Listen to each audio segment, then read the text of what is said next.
അമേരിക്കയ്ക്കിനി Arab ലോകത്ത് ഒരു വിലയും ഉണ്ടാകില്ല. കുടിച്ച വെള്ളത്തിൽ പോലും അറബികൾ ഇനി അമേരിക്കയെ നമ്പില്ല എന്ന് മാത്രമല്ല, സ്വന്തം സുരക്ഷയ്ക്ക് അമേരിക്കയെ ആശ്രയിക്കേണ്ട എന്ന നിലപാടാണ് അവർ ഇപ്പോൾ സ്വീകരിച്ചിരിക്കുന്നത്. ഖത്തറിൽ അതിക്രമിച്ചു കയറി ബോംബിട്ട് 6 പേരെ കൊലപ്പെടുത്തിയ ഇസ്രായേലിന് കടുത്ത പ്രഹരം നൽകാനുള്ള നീക്കത്തിലാണ് അറബ് ലോകം.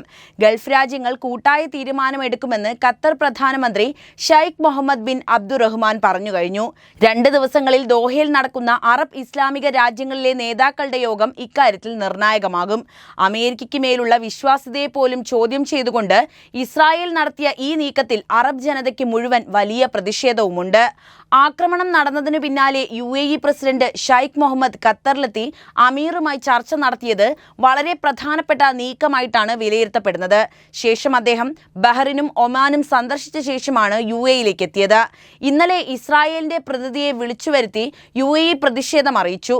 ഖത്തർ സൈനികമായി തിരിച്ചടിക്കുന്നതിന് പകരം മറ്റു ചില തന്ത്രങ്ങൾ മെനയുമെന്നാണ് നിരീക്ഷകരെ ഉദ്ധരിച്ചിട്ടുള്ള CNN റിപ്പോർട്ട്. ഫലസ്തീൻ ഇസ്രായേൽ സംഘർഷത്തിൽ ഒരു നിർണായക ശക്തിയായി ഖത്തർ മാറിയിട്ടുണ്ട്. എന്നാൽ പലപ്പോഴും പ്രതീക്ഷിക്കാത്ത രീതിയിൽ നേരിട്ടുള്ള സൈനിക നീക്കങ്ങൾ ഒഴിവാക്കി നയതന്ത്രപരവും മധ്യസ്ഥതയിലൂന്നിയതുമായ സമീപനമാണ് അവർ സ്വീകരിച്ചതും. ഈ നീക്കം രാജ്യത്തിന്റെ സുരക്ഷാ താൽപര്യങ്ങൾ, സാമ്പത്തിക ലക്ഷ്യങ്ങൾ, പ്രാദേശിക രാഷ്ട്രീയത്തിലെ സ്ഥാനം എന്നിവയുമായി അടുത്ത ബന്ധമുള്ളതാണ്. എന്തുകൊണ്ടാണ് ഖത്തർ ഇങ്ങനെയൊരു പാത തിരഞ്ഞെടുക്കുന്നത് എന്ന് പരിശോധിക്കാം. ഒന്നാമത്തേത് സൈനിക ബലത്തിന്റെ പരിമിതി തന്നെയാണ്. ഒരു ചെറിയ രാജ്യമായ ഖത്തറിന് ഇസ്രായേലിന്റെ വൻ സൈനിക ശക്തിയെ നേരിടാനുള്ള ശേഷി നിലവിലില്ല. ഇസ്രായേലിന് ലോകത്തിലെ ഏറ്റവും ആധുനികമായ ആയുധങ്ങളും സൈനിക സാങ്കേതിക വിദ്യയും ഒപ്പം അമേരിക്ക എന്ന ശക്തിയുമുണ്ട്. അമേരിക്കയുടെയും പാശ്ചാത്യ രാജ്യങ്ങളുടെയും പിന്തുണയും അവർക്കുണ്ട്. ഇസ്രായേലുമായി നേരിട്ടുള്ള ഒരു ഏറ്റുമുട്ടൽ ഖത്തറിന് വലിയ നാശനഷ്ടങ്ങൾ വരുത്താനുള്ള സാധ്യതയേറെയാണ്. സൈനിക നടപടിക്ക് മുതിർന്നാൽ അത് ഖത്തറിന്റെ സമ്പദ് വ്യവസ്ഥയെയും അടിസ്ഥാന സൗകര്യങ്ങളെയും തകർക്കും. അതിനാൽ സൈനികമായി വിജയിക്കാൻ സാധ്യതയില്ലാത്ത ഒരു യുദ്ധത്തിന് മുതിരുന്നത് ബുദ്ധിയല്ലെന്ന് അവർക്ക് നന്നായിട്ടറിയാം. രണ്ടാമത്തെ കാര്യം സാമ്പത്തിക സ്ഥിരതയുടെ പ്രാധാന്യം തന്നെയാണ്. ലോകത്തിലെ ഏറ്റവും വലിയ ദ്രവീകൃത പ്രകൃതിവാതകം അതായത് LNG കയറ്റുമതി ചെയ്യുന്ന രാജ്യമാണ് ഖത്തർ. രാജ്യത്തിന്റെ സമ്പദ് വ്യവസ്ഥയുടെ പ്രധാന അടിത്തറയും ഇതുതന്നെയാണ്. സൈനിക സംഘർഷങ്ങൾ ഖത്തറിന്റെ സാമ്പത്തിക സ്ഥിരതയെയും ഊർജ്ജ വിപണിയെയും ഗുരുതരമായി തന്നെ ബാധിക്കും. ഗൾഫ് മേഖലയിലെ പ്രധാനപ്പെട്ട സാമ്പത്തിക കേന്ദ്രം എന്ന നിലയിൽ തങ്ങളുടെ പ്രതിച്ഛായയ്ക്ക് കോട്ടം തട്ടാതെ സംരക്ഷിക്കേണ്ടത് ഖത്തറിന് അത്യാവശ്യവുമാണ്. സൈനിക നടപടി അന്താരാഷ്ട്ര നിക്ഷേപകരെ പിന്തിരിപ്പിക്കും. അതുപോലെ യൂറോപ്പിലേക്കും ഏഷ്യയിലേക്കുമുള്ള വാതക വിതരണത്തിന് ഭംഗവും വരുത്തും. ഇത് ലോക സമ്പദ് വ്യവസ്ഥയിൽ വലിയ പ്രത്യാഘാതങ്ങളാണ് സൃഷ്ടിക്കുക. അതിനാൽ സുരക്ഷിതമായ വ്യാപാര അന്തരീക്ഷം നിലനിർത്താൻ ഖത്തറിന് താൽപ്പര്യമുണ്ട്. മൂന്നാമത്തത് നയതന്ത്രത്തിന്റെ നേട്ടങ്ങളാണ്. സൈനിക ശക്തിക്ക് പകരം നയതന്ത്രം ഉപയോഗിച്ച് ഖത്തർ അന്താരാഷ്ട്ര സമൂഹത്തിൽ ഒരു മധ്യസ്ഥന്റെ റോളിലേക്ക് ഉയർന്നു വരികയാണ്. ഹമാസ്, ഇസ്രായേൽ, അമേരിക്ക, ഫലസ്തീൻ അതോറിറ്റി തുടങ്ങിയ എല്ലാ കക്ഷികളുമായും സംസാരിക്കാൻ കഴിയുന്ന ഏക രാജ്യങ്ങളിലൊന്നാണ് ഇന്ന് ഖത്തർ.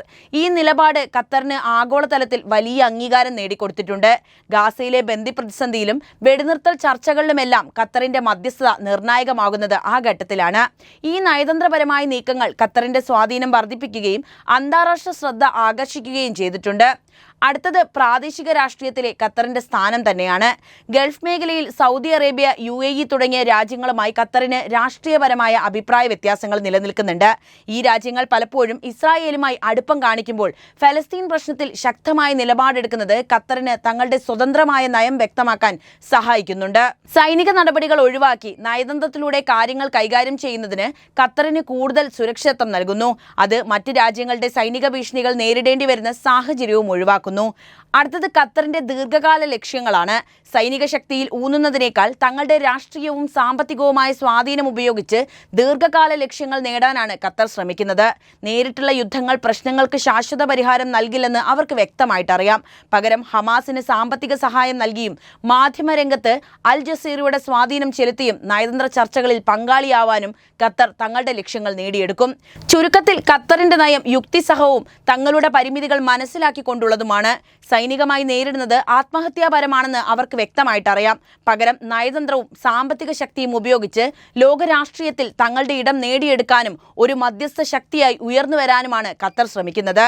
ഈ നീക്കം അവർക്ക് സുരക്ഷയും അന്താരാഷ്ട്ര ബഹുമാനവും നേടിക്കൊടുക്കും. ആക്രമണം നടന്നതിന് പിന്നാലെ UAE പ്രസിഡന്റ് ഷെയ്ഖ് മുഹമ്മദ് ഖത്തറിലെത്തി അമീറുമായി ചർച്ച നടത്തിയത് വളരെ പ്രധാനപ്പെട്ട നീക്കമായിട്ടാണ് വിലയിരുത്തപ്പെട്ടിട്ടുള്ളത്. ശേഷം അദ്ദേഹം ബഹ്റിനും ഒമാനും സന്ദർശിച്ച ശേഷമാണ് UAEയിലേക്ക് മടങ്ങിയത്. തുടങ്ങിയത്.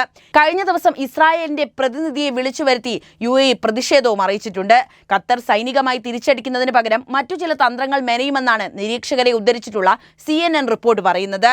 ഖത്തറിൽ നടന്ന ആക്രമണത്തെ അപലപിച്ച് UN രക്ഷാസമിതി പ്രമേയം പാസാക്കി.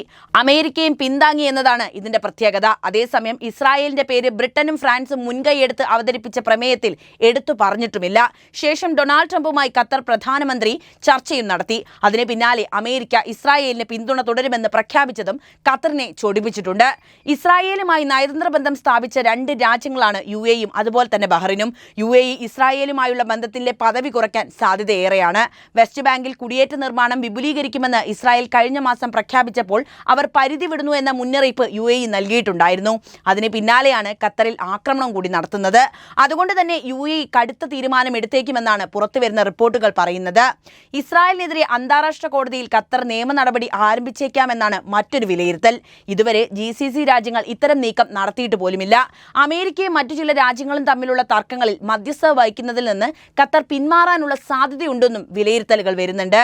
1980കളിൽ തയ്യാറാക്കിയ GCC രാജ്യങ്ങളുടെ കൂട്ടായ സൈനിക ഉടമ്പടി വീണ്ടും പൊടിതട്ടിയെടുക്കാനുള്ള സാധ്യതയുണ്ട് എന്ന് വിലയിരുത്തുന്ന നിരീക്ഷകരുമുണ്ട്. അമേരിക്ക തങ്ങളുടെ സുരക്ഷ ഉറപ്പാക്കുമെന്ന തോന്നൽ പുതിയ സംഭവത്തോടെ GCC രാജ്യങ്ങൾക്ക് ഇല്ലാതായി കഴിഞ്ഞു. അതുകൊണ്ടാണ് മരവിച്ചു കിടക്കുന്ന പഴയ സൈനിക ഉടമ്പടി വീണ്ടും സജീവമാക്കാനുള്ള സാധ്യത ഇവർക്ക് തെളിയുന്നത്. GCCയിലെ എല്ലാ രാജ്യങ്ങളിലും അമേരിക്കൻ താവളങ്ങളുണ്ട്.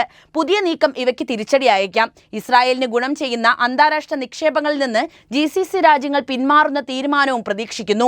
ഈ തീരുമാനം വന്നാൽ ഇസ്രായേലിന് കനത്ത തിരിച്ചടിയാകും.